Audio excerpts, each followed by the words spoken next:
Welcome back to Cocktails with Rosie. I'm Rosie DeCipio with Lamacchia Realty, and we have another one of our great agents from Lamacchia. Kelly Horn is here to join us to talk about mandatory agency disclosure forms. And we are going to be making the mandatory agency disclosure margarita today.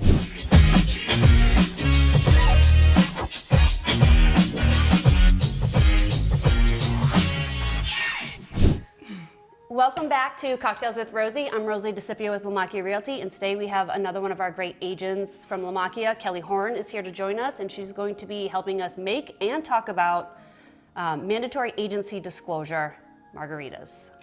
I wish all disclosures came with a margarita. Right, but you shouldn't drink when you're signing contracts. This isn't a contract, though. It's an agreement. Ah, testing her. Good job.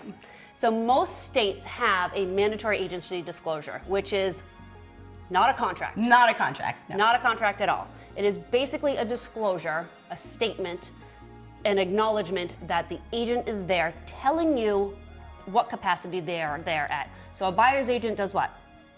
Represents the buyer. Great. Let's add some juices to this cup. Lemon, lime, and orange. Yep, a little bit at a time. That I can do. So, and a seller's agent would represent? The seller. Right, okay. And then we go into a couple of other different types. So we have a facilitator, which represents? The customer. The customer or nobody. Or nobody. Sometimes they're just passing information back and forth. And then designated agency would mean if I had the buyer, Kelly had the seller, we work under the same company, that's designated agency. And then dual agency, which gets a little tricky. It means if Kelly had the buyer and seller already contracted together, and they each wanted to buy or sell that one particular property. That's dual agency. Not if a customer walks into your open house and you're the selling agent and wants to purchase. That just makes them a customer. Mm-hmm. Cool? Very cool. What else do we see? Well, you know, with all of these different agencies, it's different protections for those clients. That's right.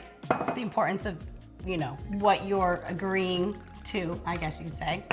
The buyer's agent represents the best interests of the buyer. So in a dual agency situation, you'd have to split up those interests that you're giving to your clients. Right, and you can't tell either side what the other one is doing. And it becomes a little tricky, but it's doable, right? Absolutely. So each state, so Kelly is licensed in Mass, New Hampshire, and Rhode Island right now. Yep. And I am licensed in Massachusetts and New Hampshire. But each state, those three states, they all have their own disclosures. Yep, they do. Each one's a little bit different from the others. One's green, one's white. But they definitely do protect, you know, you as the client as well as you as the agent in a, you know, a good relationship working together. That's right. And when do you present the agency disclosure? Right away, first meeting. First face-to-face meeting, or electronically if you're discussing and negotiating real estate, which has been super prevalent in the last 2 years. Right. Technology isn't my strong suit, so personally I'd rather meet with you, but every agent would rather meet. Well, thank you, Kelly. Thanks for joining me for this very interesting conversation. Absolutely. Cheers. Cheers.